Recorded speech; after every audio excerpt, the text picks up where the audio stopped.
গ্রেপ্তার করা হলো আওয়ামী লীগের সাবেক মন্ত্রী ডক্টর দীপু মনিকে। গোপন সংবাদের ভিত্তিতে সোমবার সন্ধ্যায় তাকে রাজধানীর বাড়িধারা এলাকা থেকে গ্রেপ্তার করে ঢাকা মহানগর police. DMP commissioner Mohammad Mainul Hasan এ তথ্য নিশ্চিত করেছেন। দীপু মনির বিরুদ্ধে চাঁদপুর ও ঢাকায় একাধিক মামলা রয়েছে। ধারণা করা হচ্ছে এসব মামলায় তাকে গ্রেপ্তার দেখানো হতে পারে। গোপন সূত্রে জানা গেছে, শেখ হাসিনা সরকারের পতনের পর অনেকটা গা ঢাকা দিয়েই ছিলেন দীপু মনি। তার বিরুদ্ধে মামলা হওয়ার পরই পুলিশ তার খোঁজে নামে এবং গোয়েন্দা নজরদারি চালিয়ে তাকে অবশেষে রাজধানীর বাড়িধারা থেকে গ্রেপ্তার করা হলো। এদিকে দীপু মনি একাধারে আওয়ামী লীগের যুগ্ম সাধারণ সম্পাদক এবং শেখ হাসিনা সরকারের সাবেক শিক্ষা ও সমাজকল্যাণ মন্ত্রী ছিলেন। ডিএমপি সূত্র জানিয়েছে, আটকের পর তাকে মিন্টো রোডের ডিবি কার্যালয়ে নেওয়া হচ্ছে। আগামীকাল তোলা হতে পারে আদালতে। উল্লেখ্য, বৈষম্য বিরোধী ছাত্র আন্দোলনের সময় গত 18 জুলাই চাঁদপুর জেলা বিএনপি সভাপতির বাড়িতে হামলা ভাঙচুর, লুটপাট ও অগ্নিসংযোগের ঘটনায় দীপু মনি ও তার বড় ভাই জে.আর. ওয়াদুদ টিপুকে হুকুমের আসামি সহ 1200 জনকে আসামি করে মামলা হয়েছে চাঁদপুরে। ওনার বিচারটা বাংলার মাটিতে করতে হবে, ওনাকে এই দেশে ফেরত আনা দরকার। এখন তো মন্ত্রীদের পালাবার সুযোগ, অনেকে পালাচ্ছে দেখছি আমরা, কিন্তু আমাদের গণ বিপ্লবী সরকারের প্রতি আমার একটা আহ্বান যে আমাদের দুই গুরুত্বপূর্ণ শহীদদের নামে তারা পদ্মা সেতু এবং যেটাকে বঙ্গবন্ধু অ্যাভিনিউ বলে, এটার নামকরণ বদলায় শহীদ আবরার অ্যাভিনিউ করুক এবং আবু সাইদ সেতু নাম দেখ। এই দুই সংগ্রামী ছেলেদেরকে চিরস্মরণীয় করা আমাদের শুধু কর্তব্য না, আমাদের দায়িত্ব। সামনের প্রজন্ম যেন মনে রাখতে পারে যে এই প্রজন্মের দুইটা অত্যন্ত সাহসী ছেলের অনুপ্রেরণায় হাজার হাজার ছাত্রছাত্রী রাস্তায় নেমেছে। তারা গুলি বর্ষণকে উপেক্ষা করে এই দেশকে স্বাধীন করেছে। ৭১-এর স্বাধীনতা ছিল আংশিক, আপনারা জানেন কেন আংশিক, আরেকটা দেশের সহযোগিতায় করা হয়েছিল। এই স্বাধীনতা সংগ্রামটা আমাদের বাংলাদেশের, এটা আর কারো এখানে কোনো অধিকার নাই ভাগ বসাবার, কোনো কৃতিত্ব পাওয়ার। এটা আমাদের ছেলেমেয়েদের অধিকার তারা কেড়ে নিয়েছে। এবং এই প্রজন্মর প্রতি আমি ভালোবাসা এবং শ্রদ্ধা জানাই যে অন্যরা যা পারেনি তারা করেছে। সারা পৃথিবী তাকিয়ে আছে।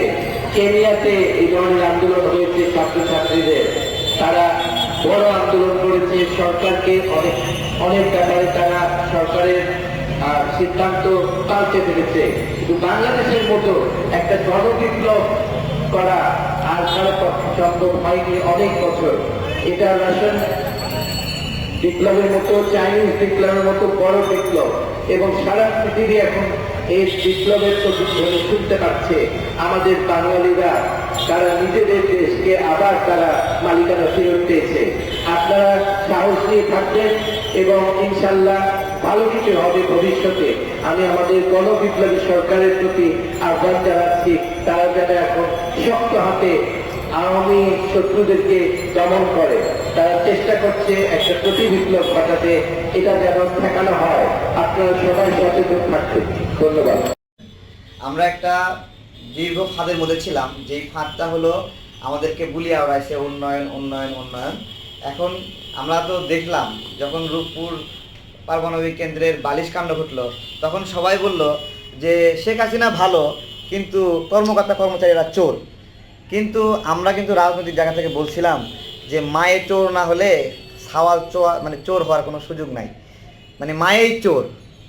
আজকে দেখলাম যে 59,000 কোটি টাকা সে এক প্রকল্প থেকে নিল। আমাদের সাথে আছেন শহীদ আসাদ, আমাদের সম্মানিত 69-এর গণঅভ্যুত্থানের লড়াকু যোদ্ধা, তার ছোট ভাই আছেন, এবং আমাদের সাথে রাজশাহীতে সাবেক এমপি নির্বাচন করেছেন তিনি আছেন। তো আমরা পরিচিত হচ্ছিলাম এবং আমরা একসাথে রাজনীতি করব। তো আমরা আসলে রাজনীতির জায়গাটা হলো এইরকমই, যে একটা প্রকল্প, সেই প্রকল্পের জায়গাগুলো কীভাবে লুট হয়েছে, আমাদেরকে উন্নয়নের গান শোনায় ঘুম পাড়ায় রাখা হয়েছে, এবং তাদের আগ্রহ কিন্তু জনগণের জীবন মান উন্নয়নের জন্য ছিল না। একজন প্রতিবন্ধীর ভাতা এটা কিন্তু 750 টাকা থেকে 7,000 টাকা হয় নাই। একজন বিধবার ভাতা 550 টাকা থেকে 5,000 টাকা হয় নাই।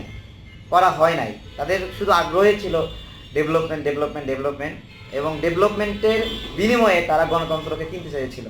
তো এই হলো অবস্থা। এখানে আমাদের সদস্য সচিব ফারুক হাসান আছে, আমাদের স্যার আছে শহীদ আসাদের ভাই, এখানে এমপি পদপ্রার্থী আরেকজন বড় ভাই আছেন, উনি এর আগে এমপি নির্বাচন করেছিলেন, তাদের কথা আমরা শুনবো একটু চলমান রাজনৈতিক বিষয়ে। ফারুক ভাই, আপনি জি, বলবেন? হ্যাঁ, ধন্যবাদ আমাদের তারেক ভাইকে। তারেক ভাই হচ্ছেন আমাদের এই গণঅভ্যুত্থানের অন্যতম এক বিপ্লবী। সে যেভাবে মাঠে ময়দানে লড়াই করেছেন সবাই দেখেছেন। যাই হোক, আমাদের এখানে উপস্থিত আছেন আমাদের 69-এর শহীদ আসাদ, যার নামে বাংলাদেশে অনেক কিছুই আছে এখন, আমাদের আসাদ এভিনিউ, আসাদ সড়ক। কিন্তু বাস্তবে এই শহীদ আসাদকে চিনতে হলে 69 গণ অভ্যুত্থানের মহানায়ক Yes. এবং স্বাধীনতার প্রতীক আসাদ। স্বাধীনতার প্রতীক এবং 69-এর গণঅভ্যুত্থানের মহানায়ক শহীদ আসাদ সেদিন জীবন না দিলে বা শহীদ না হলে হয়তো 69-এর গণঅভ্যুত্থান হইতো না। আর 69-এর গণঅভ্যুত্থান না হলে বাংলাদেশ স্বাধীন হতো কিনা এটা কিন্তু অনেক প্রশ্নের একটা বিষয়। Sure. তো সেই জায়গায় তার আপন ছোট ভাই এখানে আমাদের উপস্থিত রয়েছেন, তিনি ডাক্তার নুরুজ্জামান সাহেব।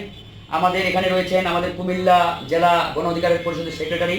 এখানে আমাদের ওই পাবনার আমাদের সহযোদ্ধা আছেন আমাদের ব্যাংকার ভাই। এখানে আমাদের হচ্ছে বিপ্লব ভাই, তিনি রাজশাহীতে দুইবার এমপি ইলেকশন করেছেন। আমাদের মহানগরের নেতা আব্দুল্লাহ ভাই আছেন। যাই হোক, আমরা সকলকে ধন্যবাদ জানাচ্ছি। আজকে মূলত আমরা মানে একটু স্মৃতিচারণ করার জন্য এখানে বসছি। এটা কোনো রাজনৈতিক আমাদের আড্ডা কিংবা রাজনৈতিক আলাপ নয়। আসলে এখানে নুরুজ্জামান ভাইয়ের সাথে আমার অনেক দিন আগে থেকেই পরিচয়। ভাইকে আমি আজকে দাওয়াত দিয়েছি, আহ্বান জানিয়েছি আমাদের কেন্দ্রীয় কার্যালয়ে। ভাই আসছেন।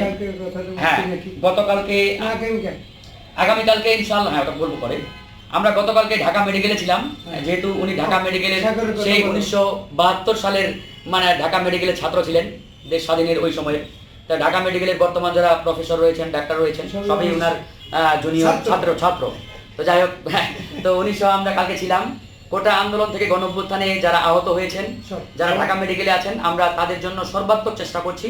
ভাইসহ কালকে ডাইরেক্টরের সাথে আমরা মিটিং করেছি, ব্রিগেডিয়ার জেনারেল আসাদ সাহেব এখন ঢাকা মেডিকেলের ডাইরেক্টর, ওনার সাথে মিটিং করে উনি আমাদের অঙ্গীকার করেছেন যে ঢাকা মেডিকেলে কোটা আন্দোলনে যারা আহত ভর্তি হয়েছেন তাদের সর্বোচ্চ অগ্রাধিকার দিয়ে ট্রিটমেন্টের ব্যবস্থা করা হবে। এবং আমাদের সামনে তিনি কালকেই একটা নির্দেশ দিয়েছেন যে যেহেতু কোটা আন্দোলনের রোগী যারা আহত তারা বিভিন্ন ওয়ার্ডে, এই জন্য ডাক্তারদের ট্রিটমেন্ট দিতে অনেকটাই অসুবিধা হচ্ছে, কে কোথায় আছে এটা একটু তাদের ম্যানেজমেন্টের সমস্যা হচ্ছে।